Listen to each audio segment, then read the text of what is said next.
Hello friends, welcome to my YouTube channel Pariksha Darshika. Friends, कुछ दिनों से आपके बीच हमारा क्लास नहीं आ रहा था क्योंकि थोड़ा तबीयत ठीक नहीं थी, इसलिए तो कोई नहीं, चलते हैं आज देखते हैं अपना हिंदी क्लास को। तो आज का हमारा क्लास जो होने वाला है उसमें हम लोग नाटक और एकांकी के प्रश्नों को देखेंगे। तो सबसे पहले जान लेते हैं नाटक के बारे में। तो इसके बारे में देखें दोस्तों, काव्य दो प्रकार का माना जाता है। एक दृश्य काव्य, एक हो गया हमारा दृश्य काव्य, और एक श्रव्य काव्य।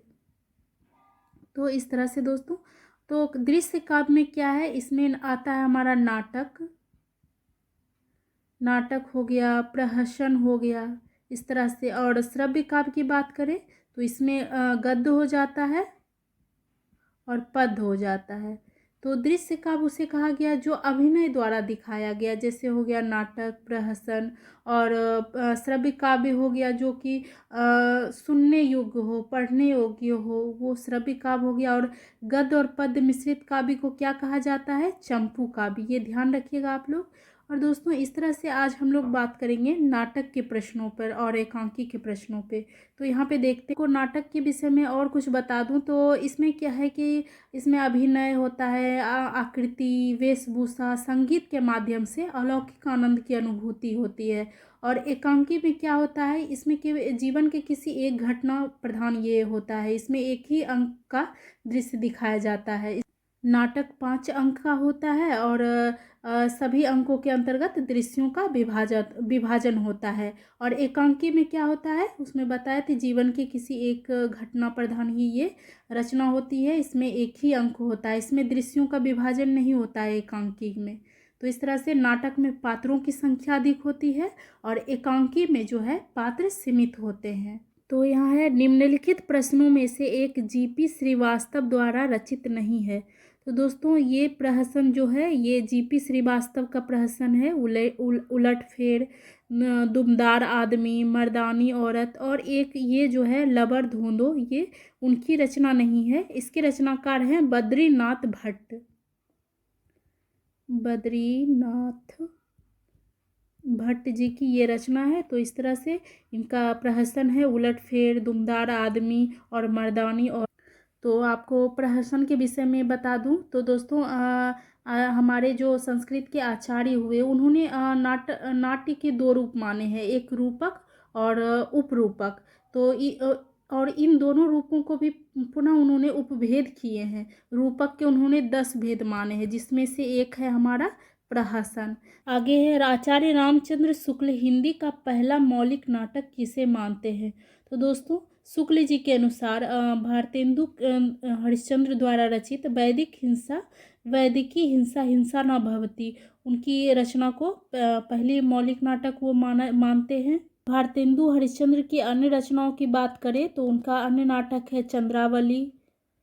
चंद्रावली है, एक है भारत दुर्दशा उनका रचना।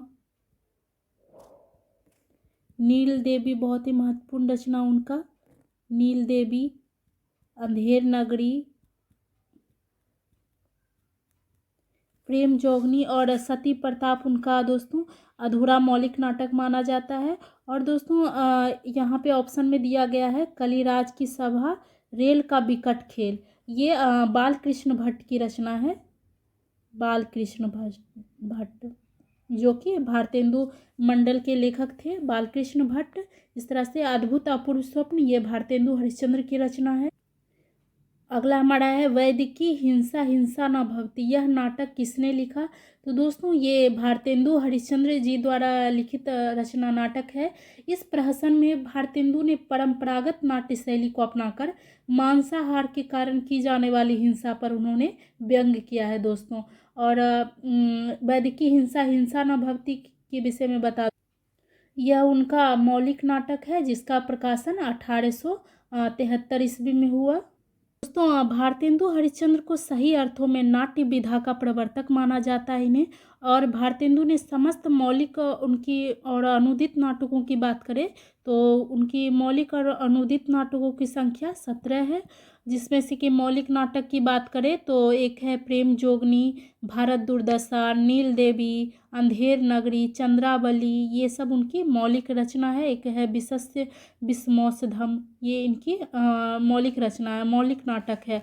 और उनकी अनुदित नाटक की बात करें तो रत्नावली, विद्या सुंदर। दोस्तों इन भारतेंदु का पहला नाटक जो है विद्या सुंदर है। विद्या सुंदर इनका पहला नाटक है जो कि 1868 ईस्वी में इन्होंने रचना की। तो इस तरह से ये पूछा भी जा सकता है इनका पहला ये अनुदित नाटक। और इनकी रचना है मुद्रा राक्षस और दुर्लभ बंधु, कर्पूर मंजरी एक महत्वपूर्ण रचना, सत्य हरिश्चंद्र, इस तरह से उनकी ये रचना है। इस तरह से आगे हमारा प्रश्न है, रंगमंच नाटक के अनुकूल होना चाहिए ना कि नाटक रंगमंच के अनुकूल, यह कथन किसका है? तो दोस्तों यह कथन जयशंकर प्रसाद का है जो कि छायावाद के रचनाकार है। और रंगमंच एक ऐसा साधन है दोस्तों जहाँ पे सामाजिक, आर्थिक और राजनीतिक किसी भी प्रकार की विशेषता, समस्या दर्शकों तक पहुँचाया जाता है। एक ये कहे तो सीधे संवाद का एक बहुत ही अच्छा माध्यम है। और दोस्तों जयशंकर प्रसाद ने रंगमंच के विषय में कहा है, उन्होंने कहा है कि रंगमंच को काव्य के अनुसार विस्तार करना पड़ा और प्रत्येक काल में ये माना जाएगा कि काव्यों और नाटकों के लिए रंगमंच होते हैं। काव्य की सुविधा जुटाना रंगमंच का काम है, इस तरह से उनका मानना था। और जयशंकर प्रसाद की महत्वपूर्ण नाटक की बात करें तो उनका महत्वपूर्ण नाटक है चंद्रगुप्त है और स्कंदगुप्त। एक उनकी रचना है ध्रुव स्वामिनी और उनका ये नाटक है। दोस्तों इसमें उन्होंने ऐतिहासिक वातावरण को प्रस्तुत कर वर्तमान समाज का उन्होंने वास्तविकता से परिचित करवाया। और उनकी ये विशेषता ही थी दोस्तों कि ऐतिहासिक वातावरण की पृष्ठभूमि पर वर्तमान का जो समस्या होता था वो सब वो दिखलाने का प्रयत्न करते थे। आगे देखते हैं मिस्टर अभिमन्यु नाटक के रचनाकार कौन है? तो इसके रचनाकार लक्ष्मी नारायण लाल है। और उनकी नाटक की बात करें तो उनकी और नाटक है अंधा कुआं। और उनकी एक रचना है मादा कैक्टस, सूखा सरोवर।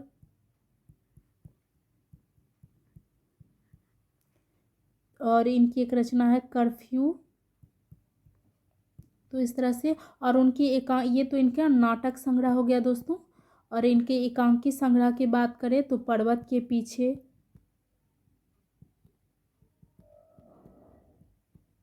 ताजमहल के आंसू,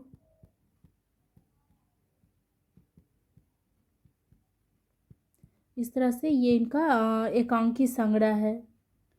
अगला हमारा प्रश्न है मल्लिका मोहन डाकेश के किस नाटक की पात्र है? तो दोस्तों मल्लिका मोहन डाकेश के आषाढ़ के एक दिन नाटक के प्रमुख नारी पात्र है। और आषाढ़ का एक दिन किसकी रचना है? मोहन डाकेश की रचना है ये, जो कि 1958 ईस्वी में इनका प्रकाशित हिंदी नाटक है। और उनके प्रमुख पात्र की बात करें तो इस नाटक के प्रमुख पात्र है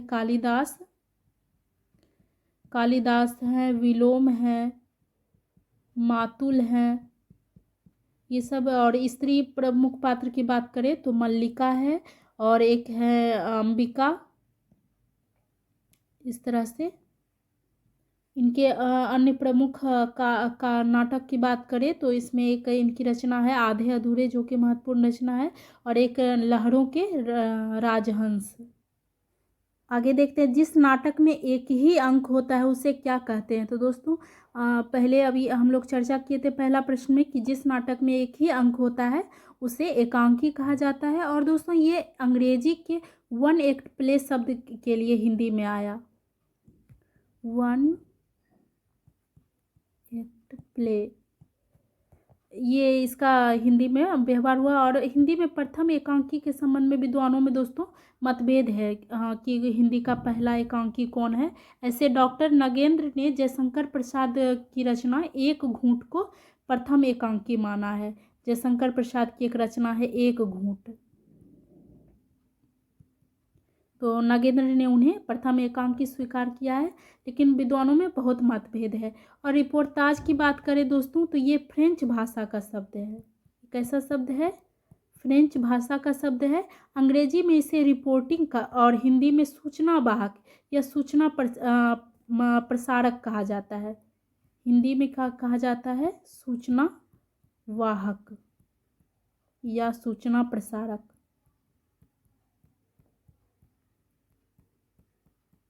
तो इस तरह से। और पहला ही रिपोर्टाज शिवदान सिंह चौहान की रचना है एक लक्ष्मीपुरा।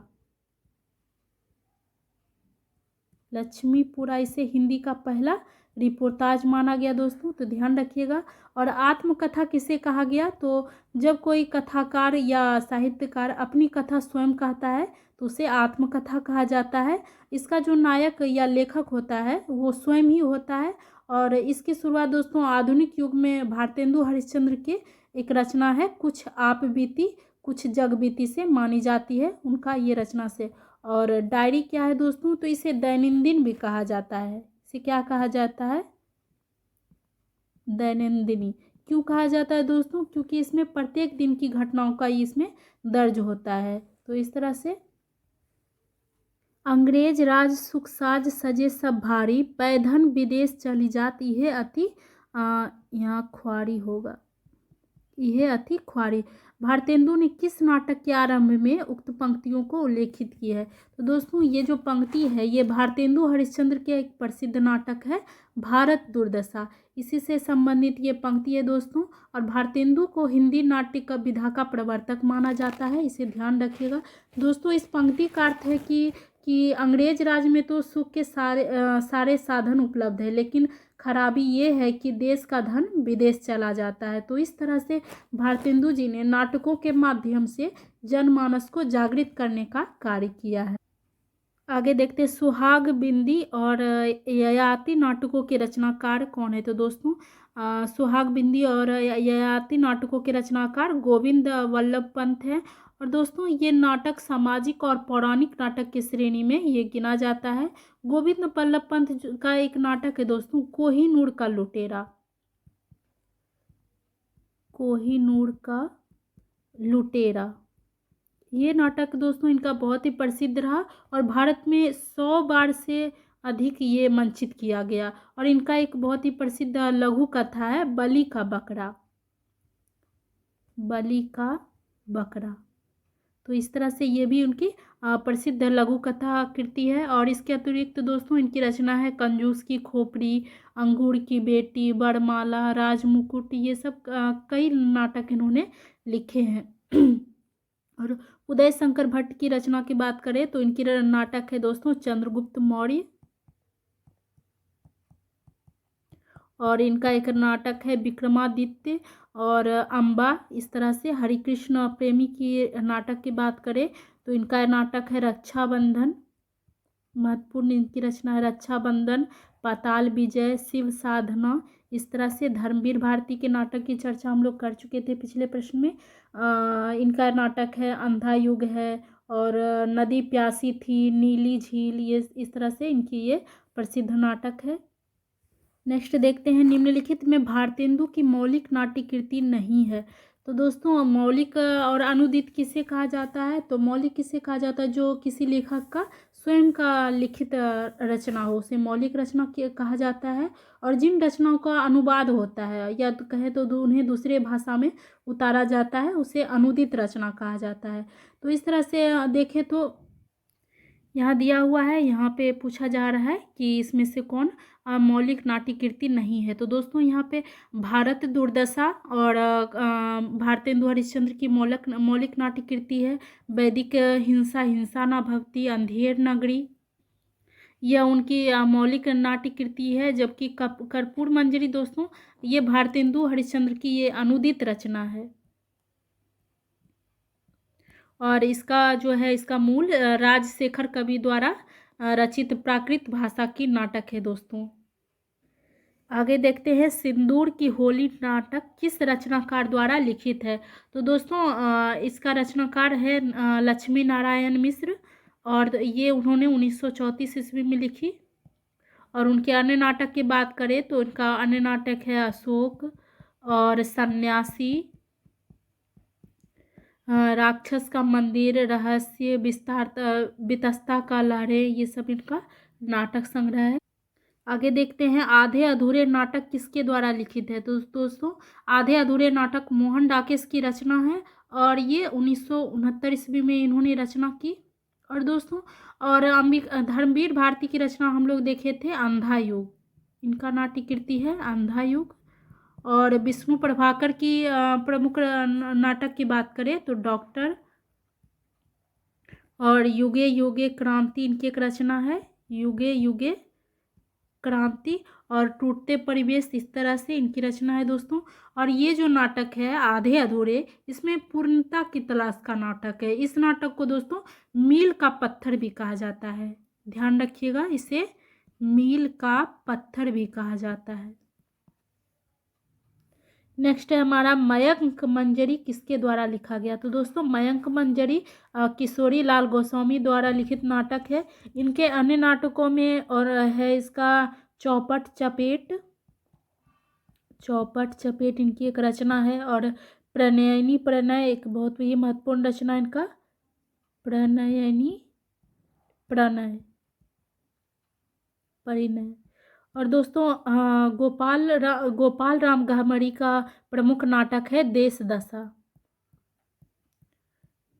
देश दशा। इस तरह से बालकृष्ण भट्ट के प्रमुख नाटक की बात करें तो आप लोग सुने होंगे नल दमयंती,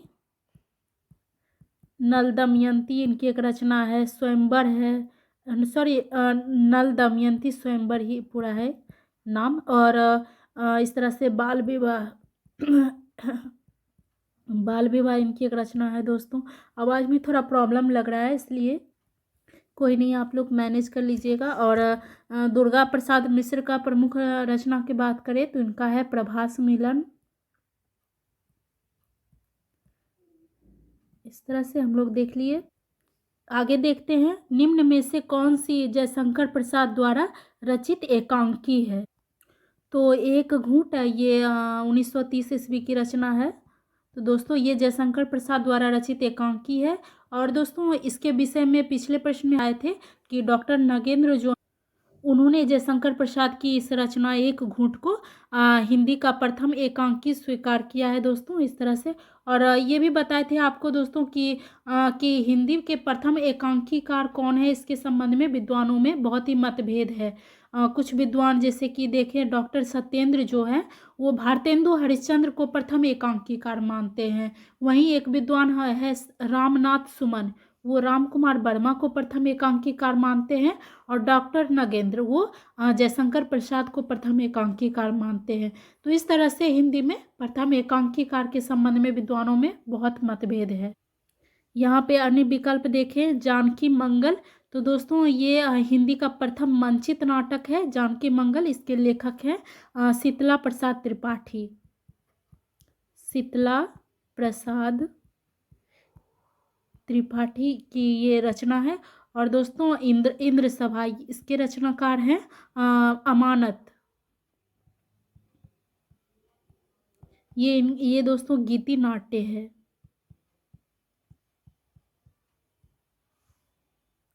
आगे देखते हैं बूढ़े मुँह मुहासे प्रहसन के लेखक कौन है।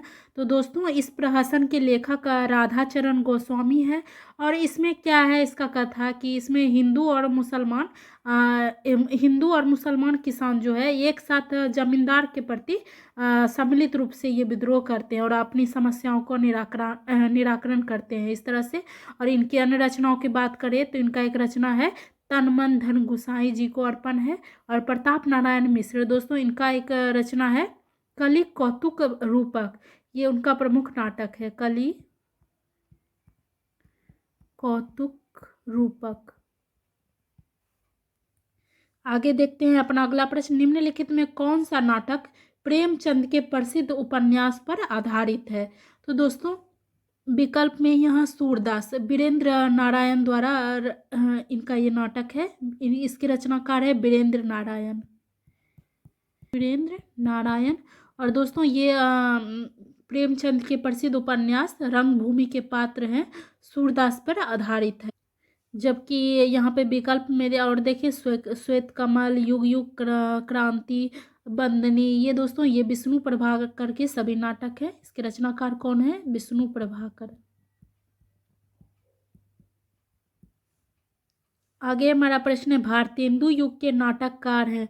तो दोस्तों भारतेंदु युग के नाटककारों में श्रीनिवास दास हैं और है राधा कृष्ण दास हैं और राधाचरण गोस्वामी, भारतेंदु हरिश्चंद्र स्वयं है, किशोरी लाल गोस्वामी, बालकृष्ण भट्ट, अंबिका दत्त व्यास, हरिकृष्ण प्रेमी। इस तरह भारतेंदु युग के प्रमुख नाटककार हैं। और दोस्तों द्विवेदी युग के प्रमुख नाटककार कौन कौन हुए? तो जयशंकर प्रसाद हुए, ये द्विवेदी युग के नाटककार हुए। और वृंदावन लाल वर्मा, ये भी द्विवेदी युग के नाटककार हैं। देखिए अगला देखते हैं प्रश्न, निम्न में कौन गीति नाट्य नहीं है? तो सबसे पहले गीति नाट्य के विषय में बात करें तो दोस्तों ये नाटक की उस विधा से है जिसके अंतर्गत किसी नाटक को गीतों के माध्यम से प्रस्तुत किया जाता है। तो दोस्तों यहाँ पे जो हमारा विकल्प दिया गया है जयशंकर प्रसाद, इनका गीति नाट्य है करुणालय। और द मैथिली शरण गुप्त, इनका गीति नाट्य है अनघ। धर्मवीर भारती, इनका गीति नाट्य है अंधायुग। और यहाँ पे सुमित्रा नंदन पंत का है ज्योतिषना। दोस्तों ये नहीं होगा यहाँ पे, ये प्रतीकवादी नाटक है। ये कैसा है? प्रतीकवादी नाटक है। इस तरह से ये गीति नाट्य नहीं है दोस्तों। और यहाँ पे जयशंकर प्रसाद की जो रचना है करुणालय गीति, और ये जो है इसकी रचना उन्होंने 1913 ईस्वी में की। आगे दिया है तांबे के कीड़े नामक लघु नाटक। तो दोस्तों लघु नाटक एकांकी को भी कहा जाता है। तो इसके लेखक यहाँ पूछा जा रहा है, तो इसके लेखक है यहाँ पे भुवनेश्वर प्रसाद। और दोस्तों तांबे के कीड़े जो है 1946 ईस्वी में ये लिखा गया, जो कि ये लघु नाटक है। इसमें क्या है कि इसमें द्वितीय विश्व युद्ध से जो उत्पन्न भय को ये दिखाया गया है। और मोहन डाकेश की बात करें तो इनका नाटक है आषाढ़ का एक दिन, जो कि हम लोग चर्चा कर चुके हैं। ये कालिदास के काल्पनिक जीवन पर आधारित इनका नाटक है। और राम कुमार वर्मा, दोस्तों राम कुमार वर्मा आधुनिक हिंदी साहित्य के एकांकी सम्राट के रूप में जाने जाते हैं दोस्तों, तो ये ध्यान रखिएगा। और 1930 ईस्वी में इनकी एक रचना बादल की मृत्यु पहली एकांकी है। बादल की मृत्यु। और यहाँ पे लक्ष्मी नारायण मिश्र, इनके नाटक है मादा कैक्टस, सूखा सरोवर, इनका एक रचना है सूखा सरोवर। इस तरह से है। चलिए आज का अपना लास्ट प्रश्न देखते हैं, इनमें से महाकवि कालिदास के जीवन पर आधारित मोहन डाकेश की नाट्यकृति है। तो दोस्तों इसमें से नाट्यकृति आषाढ़ का एक दिन जो है ये मोहन डाकेश की रचना है, जो कि कालिदास के जीवन पर यह आधारित है दोस्तों।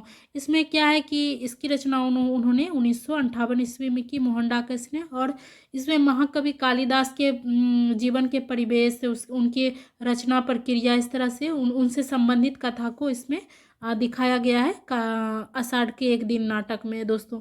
और इसके पात्र भी पूछे जाते हैं कभी कभी एग्जाम, नीट के एग्जाम में विशेषकर इसके पात्र पूछे जाते हैं। तो पुरुष पात्र की बात करें तो कालिदास है इसमें, और विलोम है, याद रखिएगा इसके पात्र भी मातुल, दंतुल। और स्त्री पात्र की बात करें दोस्तों तो स्त्री पात्र में मल्लिका है। इस तरह से प्रश्न पूछ दिया जाता है। मल्लिका किस नाटक की पात्र है? तो ये आषाढ़ के एक दिन का पात्र है, स्त्री पात्र है। अंबिका है, रंगनी, और एक है संगनी। इस तरह से ये स्त्री पात्र हैं इस नाटक के। और दोस्तों मोहन डाकेश का बात करें तो ये आधुनिक काल के सशक्त नाटककारों में ये शीर्ष पर हैं। यहाँ पे हमारा विकल्प में दिया गया है लहरों के राजहंस। दोस्तों इसमें नंद और सुंदरी की कथा महात्मा बुद्ध के परिप्रेक्ष्य में रख के की गई है। और आधे अधूरे, तो इसके बारे में हम लोग चर्चा कर चुके हैं कि इस नाटक में दोस्तों मध्यवर्गीय जीवन की विडंबना को दिखाया गया है। और इसके भी पात्र पूछे जाते हैं। तो पुरुष पात्र हैं इसके महेंद्रनाथ, जुनेजा, इस तरह से। और स्त्री पात्र हैं सावित्री, बिन्नी है, किन्नी है, इस तरह से। तो दोस्तों आज की इस हिंदी सेशन में ये था हमारा नाटक और एकांकी से संबंधित प्रश्न। वीडियो को अच्छी तरीके से पूरे देखिए और प्रश्नों की प्रैक्टिस करिए। इसी के साथ मिलते हैं नेक्स्ट वीडियो में। तब तक चैनल को सब्सक्राइब कर दीजिए, वीडियो को लाइक शेयर कर दीजिए। धन्यवाद।